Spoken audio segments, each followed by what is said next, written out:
Salve, salve, amigos da astronomia em todo mundo! Meu nome é Sérgio Sacani, sou editor do blog Space Today e você está assistindo a mais um Space Today TV. No programa de hoje, vamos ver que astrônomos usando o Observatório Espacial XMM Newton da Agência Espacial Europeia detectaram ventos supervelozes de objetos binários misteriosos. Manda a vinheta!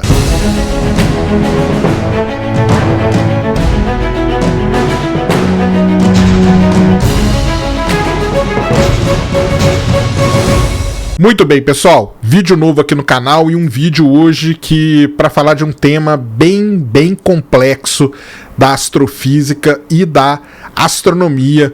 Um tema que muita gente conversa comigo, pergunta para mim e não tem como a gente falar de uma maneira assim tão fácil, porque é algo realmente super complicado. Primeira coisa, todo mundo pede para que eu faça vídeos sobre buracos negros e tudo mais. Eu brinco, pessoal, que buraco negro, se você fizer um vídeo hoje, amanhã esse vídeo que você fez já está totalmente desatualizado devido à grande quantidade de artigos, de descobertas que são feitas sobre os buracos negros quase que todo dia. Mudou muito, né? Aquela visão clássica que a gente tinha dos buracos negros antigamente. Hoje a gente vê esse objeto como algo muito mais interessante, emitindo até determinados jatos relativísticos, emitindo um tipo de radiação. Então tem várias outras questões ao redor dos buracos negros, além do tamanho deles. Então tem várias questões. Muito bem. Boa parte do que eu vou falar aqui ficou relativamente famoso quando da descoberta das ondas gravitacionais. Descoberta não, né? Da detecção das ondas gravitacionais, quando se discutiu que a origem das ondas gravitacionais foi a colisão de dois buracos negros de massa estelar e que a gente brinca, né?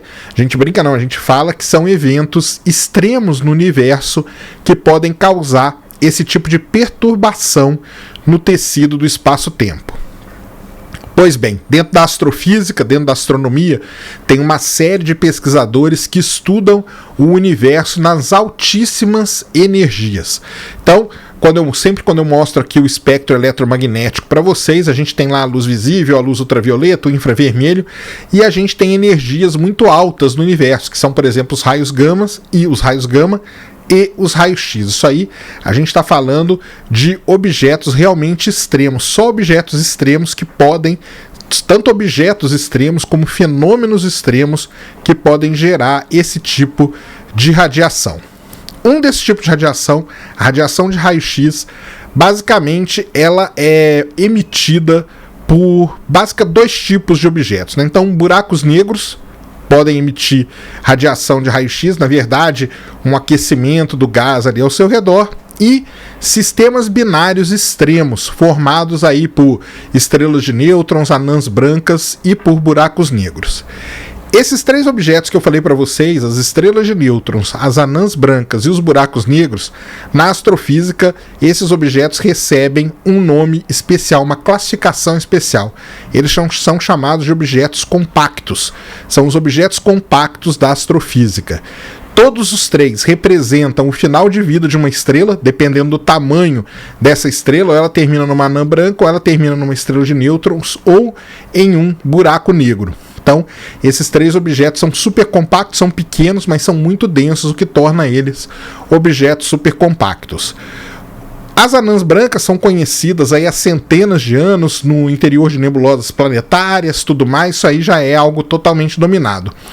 Os buracos negros supermassivos e as estrelas de nêutrons só foi possível, na verdade, comprovar a existência deles através da emissão de raio-x, que eles geram ventos, o disco de acreção deles, o aquecimento do gás ao redor deles, tudo isso faz com que eles gerem raio-x, e esses raios-x identificados aqui na Terra comprovaram a existência dos buracos negros. Então, tanto os buracos negros supermassivos como as estrelas de nêutrons, a descoberta não é tão antiga sim. As anãs brancas já é bem mais antiga. Então, se você tiver um sistema binário de anã branca com estrela de nêutron, de dois buracos negros, como foi o caso das ondas gravitacionais, ou de anã branca com anã branca, e onde um objeto está roubando, está retirando matéria de outro objeto, esse também é um sistema onde existe a geração dos raios-x. Já que eu comecei o vídeo falando de buracos negros, né? Buracos negros, vale lembrar que muita gente entende e conhece os buracos negros supermassivos, que são aqueles localizados no centro das galáxias. Porém, existem outros tipos de buracos negros de massa estelar, por exemplo, aqueles que geraram as ondas gravitacionais, e buracos negros de massa intermediária. Esses ainda são um mistério porque eles conseguem se esconder, a gente não consegue identificar porque a atração da matéria dele não é tão grande assim, ele não gera tanta influência e eles ficam meio escondidos aí no universo, então esse ainda é um tipo de objeto meio que misterioso. Como que os astrônomos fazem para estudar esses raios-x? Bem, existem aí vários observatórios espaciais, um deles, um dos mais famosos, é o XMM Newton da Agência Espacial Europeia. Você deve estar se perguntando como que a gente observa, né, os buracos negros e esse tipo de objeto. Pois bem, quando a gente tem um buraco negro, ele está sugando matéria, seja um buraco negro supermassivo, seja num sistema binário, a gente tem a matéria sendo sugada, um disco de acreção é formado, e o gás que está ali em volta no meio interestelar, ele é puxado para dentro do buraco negro. Porém, não é todo gás que é puxado, parte desse gás ele consegue escapar, e quando esse gás escapa, ele escapa a uma velocidade relativística que a gente chama, e nesse escape a altíssimas velocidades ele gera esse vento que a gente chama, é o vento emanado aí desses objetos. E esse vento, ele emite radiação em todos os comprimentos de onda, mas ele tem um pico exclusivo na radiação de raio-x. Então, ao usar o XMM Newton e outros observatórios, o Chandra, por exemplo, da NASA, também é um observatório específico para observar o céu em raio-x, os astrônomos conseguem fazer medidas e tentar entender que objeto é, qual o tamanho do objeto, caracterizar aquele objeto. Porém, nem tudo na astrofísica é tão tranquilo assim. E na década de 80 foi descoberta uma nova fonte de raio-x, chamadas as fontes de raio-x ultraluminosas.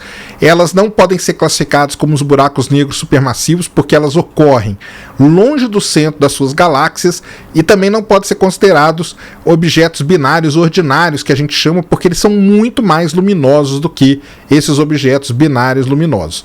Então, essas fontes de raio-x ultraluminosas criou aí um grande problema para os astrofísicos. Por quê? Tudo quando você está estudando na ciência, você tem aquilo lá modelado, aquilo lá muito bem definido. Quando surge alguma coisa que quebra aquele seu modelo, você tem que encaixar aquilo ali em algum lugar. E essas fontes de raio-x ultraluminosas criaram esse problema para os astrofísicos, pois estava tudo tranquilo nos raios-x, buracos negros supermassivos e sistemas binários. De repente descobriram um objeto que não podia ser um buraco negro supermassivo e não podia ser um sistema binário ordinário. Que seriam então essas fontes de raio-x ultraluminosas? Isso aí criou uma oportunidade para quem gosta, para quem queria estudar esse tipo de objeto. E uma maneira da gente entender o que são essas fontes ultraluminosas é estudar elas para poder caracterizar e aí descobrir que tipo de objeto que formam essa nova fonte de radiação raio-x. Pois bem, foi publicado na revista Nature dessa semana um artigo feito por vários astrônomos. O principal deles é o Ciro Pinto, um astrofísico italiano especialista em buracos negros. Esses astrônomos, esses astrofísicos, eles vasculharam os dados do XMM Newton. Então o XMM Newton é um observatório espacial, ele fica observando o céu nesses comprimentos de onda do raio-x. Os dados deles estão lá disponíveis para os astrofísicos. Os astrofísicos resolveram procurar e começaram a vasculhar esses dados. Porque se o XMM Newton registra fontes de raio-x, muito provavelmente ele deve ter registrado essas fontes ultraluminosas. Então, se a gente for lá nos dados, pegar essas fontes ultraluminosas e começar a estudar elas de uma maneira especial, talvez a gente descubra quais são os objetos que geram essas fontes ultraluminosas de raio-x. Foi isso que essa equipe de astrônomos, de astrofísicos fez, mergulhou de cabeça na quantidade imensa de dados do XMM Newton e, na verdade, eles descobriram 3 fontes de raio-x ultraluminosas. Todas as 3 fontes localizam-se em galáxias não muito distantes da Terra, galáxias aí a cerca de 22 milhões de anos-luz, uma distância máxima aí de 22 milhões de anos-luz de distância da Terra, embora possa parecer muito em termos astronômicos, não é, são consideradas galáxias próximas. Em todas as 3 fontes, os astrônomos, os astrofísicos conseguiram identificar os raios-x emanando ali do disco externo dessas fontes, então até aí estava tudo bem, tudo tranquilo, só que em 2 dessas 3 fontes, as fontes localizadas nas galáxias NGC 1313 e na galáxia NGC 5408, foi possível ver claramente sinais de raio-x sendo absorvidos pelo gás que é expelido da fonte central a uma velocidade extrema aí de 70 mil km por segundo. Essa velocidade é cerca de 1/4 da velocidade da luz.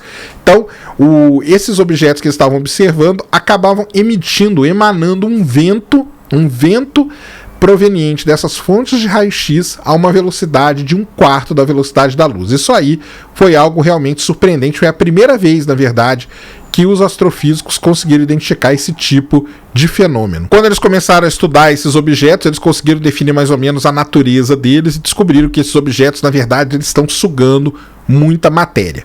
Existe todo um mecanismo que está acontecendo nesses objetos, um mecanismo de equilíbrio muito interessante, que é a matéria, ela é sugada, só que à medida que o objeto suga mais matéria, esse processo aquece mais a matéria ao redor. Ao aquecer mais essa matéria ao redor, parte dela que não cai nesse objeto, ela consegue ser expelida a ventos muito rápidos, a velocidades aí perto da velocidade da luz, e isso cria um mecanismo de equilíbrio. Então esse objeto, essa fonte de raio-x ultraluminosa, está meio se autoalimentando ali. À medida que ela suga mais matéria de maneira mais rápida, ela aquece mais, ao aquecer mais, ela gera ventos mais poderosos, e isso cria esse ciclo aí nesses objetos. Lógico que isso é uma explicação super básica sobre o mecanismo, sobre o processo que está acontecendo nesse tipo de objeto. Eu vou deixar os links aqui na descrição para vocês, para quem quiser se aprofundar mais. Eu não vou aprofundar, tem toda uma física, uma matemática super complexa por trás disso, que eu não vou me aprofundar aqui. Quem quiser se aprofundar, eu vou deixar links aí na descrição para vocês se divertirem à vontade. Bem, existe na astrofísica determinados cálculos, determinadas contas que a gente faz. Uma delas super importante para definir determinados objetos é o cálculo da luminosidade de Eddington. O Arthur Eddington foi um astrônomo super famoso e ele calculou um limite para quando um objeto está crescendo, né, está crescendo com matéria, um limite de brilho que ele pode gerar. Então, isso aí, lógico que quando o Eddington fez isso, ele assumiu um caso super ideal numa estrela, e os astrônomos começaram a aplicar essa luminosidade de Eddington em objetos compactos, como os buracos negros, as estrelas de nêutron e as anãs brancas. Ao aplicar essa conta da luminosidade de Eddington no sistema estudado aí pelo Ciro e pelos seus colegas, os astrofísicos viram que os objetos estão brilhando mais de 10 vezes acima do limite proposto por Eddington. Então isso aí desafia muito vários modelos aí que os astrofísicos tinham. Por que está acontecendo isso? Bem, aí precisa se descobrir qual é o tipo de objeto que está fazendo isso. Com certeza é um evento super extremo que acontece no universo para poder gerar esse tipo de brilho e esse tipo de vento em raio-x. Pois bem, os astrofísicos, eles não sabem ao certo ainda, existe uma incerteza muito grande de qual tipo de objeto que estaria gerando esses ventos em raio-x aí num sistema binário, mas a maior aposta hoje é que seja um par de buracos negros de massa estelar. Não buracos negros supermassivos, mas sim um par de buracos negros de massa estelar. Quando a gente fala em buraco negro de massa estelar, a gente está falando aí em buracos negros com massa equivalente a dezenas de vezes a massa do Sol, muito parecido com os buracos negros que geraram as ondas gravitacionais que foram detectadas, que tinham ali cerca de 30, 50 vezes a massa do Sol.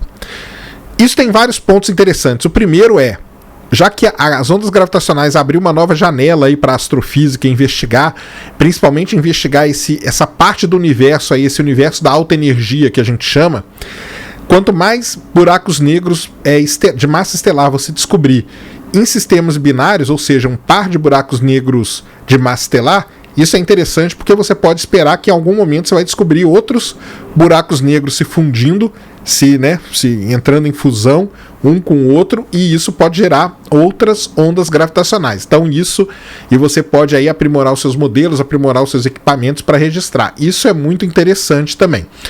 Outra coisa é que, sabendo agora as características relativamente bem de como esses objetos, porque você fez todo um estudo espectroscópico desse sinal, você pode agora mergulhar mais ainda nos dados lá do XMM Newton, do Chandra, e procurar outros objetos parecidos com esse, e aí você começa a mapear aonde estão esses pares de buracos negros de massa estelar. Além disso, você pode propor novas observações, tanto com o XMM Newton como outros observatórios espaciais. Como eu falei, esses ventos eles são gerados em todos os comprimentos de onda. Tem um pico no raio-x, mas eles são vistos em todos os comprimentos de onda. Então, se você aumentar o número de amostra e aumentar o intervalo de frequência que você está observando esses objetos, com certeza vai ter uma caracterização muito melhor e vai poder descobrir aí várias coisas sobre o funcionamento do universo. O universo realmente é algo muito complexo de se entender. A física por trás de tudo isso, a matemática por trás de tudo isso, ela é muito complexa. Eu vou deixar aqui na descrição um livro muito bom em PDF que eu tenho. Qualquer um pode baixar para quem quiser se aprofundar nesse tema. Esse é o livro, chama-se Objetos Compactos na Astrofísica. Ele explica muito bem tudo isso, sistemas binários, buracos negros supermassivos, estrelas de nêutron, anãs brancas. Tá aqui na descrição. Se você quer ler, eu já aviso, a física e a matemática desse livro, ela é bem pesada, mas vale a pena para quem quer se aprofundar. Tem várias partes ali que não tem conta, então você pode ler bastante coisa, tudo baseado em simulações. O pessoal pegou as equações, simulou elas em programas de computador para poder demonstrar tudo que está acontecendo. Então é um livro, está em PDF, eu vou deixar o link aqui na descrição para vocês verem. Além disso, eu vou deixar uma apresentação de um astrofísico super famoso, fez uma apresentação aqui no Brasil. Eu vou deixar o PDF da apresentação dele aqui também, se você quiser ler e entender um pouco mais sobre esses objetos compactos no universo. Isso é muito interessante, é uma área da astronomia e da astrofísica muito interessante e que está avançando muito. Por quê? Primeiro, a gente está desenvolvendo a tecnologia de pesquisa, data mining, né, que a gente chama, que é vasculhar essa quantidade enorme de dados. Além disso, os próprios observatórios espaciais estão cada dia mais sendo modernizados, estão cada vez mais com mais tecnologia, e isso ajuda a identificar esses tipos de objetos. Muito bem, pessoal, esse era o vídeo que eu queria trazer aqui para vocês. Um vídeo está super longo, é um tema complicado, mas eu resolvi colocar aqui. Às vezes o pessoal pede vídeos mais longos, vídeo para falar desses temas. Eu não vou vir aqui explicar o que é um buraco negro, tal, mas eu acho que a gente linkar algumas explicações conceituais com o que é divulgado pela imprensa hoje, eu acho que fazer essa junção aí, na minha opinião, né? Posso estar errado, mas na minha opinião é a maneira mais legal do que eu simplesmente vir aqui explicar para vocês o que é um buraco negro e tal. Mas nas referências que eu vou deixar aqui na descrição do vídeo vai ter tudo isso. Então, para quem quiser ler e se aprofundar, tem material aí bem legal na descrição para todos vocês. Então, esse era o vídeo que eu queria trazer. Espero que vocês tenham chegado até aqui. Se chegou, já sabe, né? Coloca lá a hashtag falando cheguei até aqui no vídeo dos buracos negros, que eu vou entender o que você está falando. Vai ter post no blog explicando, não tem muita ilustração, porque não tem mesmo muito o que ilustrar, é mais no papo mesmo, mas de qualquer jeito espero que vocês tenham gostado desse vídeo. Se gostou, já sabe, dá o tapa no dedão lá pra mim, voadora no peito do like, com tudo, para fazer esse vídeo ganhar relevância, fazer o canal ganhar relevância. Nunca se esqueça de compartilhar o vídeo nas redes sociais, favoritar o vídeo, se inscrever no canal se você ainda não é inscrito, e deixar aí nos comentários tudo que vocês quiserem saber. Deviante.com.br, a nova casa do SciCast, patreon.com/SpaceToday, o meu projeto no Patreon. Vai lá, se você não conhece, dá um pulo lá, pelo menos conhece o projeto, que eu já vou ficar feliz. E Science Vlogs Brasil, esse hub de 20 canais divulgando ciência de maneira séria para todos vocês. Todos os links na descrição para vocês se divertirem à beça. Tamo junto, dioturnamente brigando contra a má divulgação científica no Brasil e contra a anemia na divulgação da astronomia no nosso país. Mais uma vez, meu nome é Sérgio Sacani, sou editor do blog Space Today, e E você acabou de assistir a mais um Space Today TV. Fui!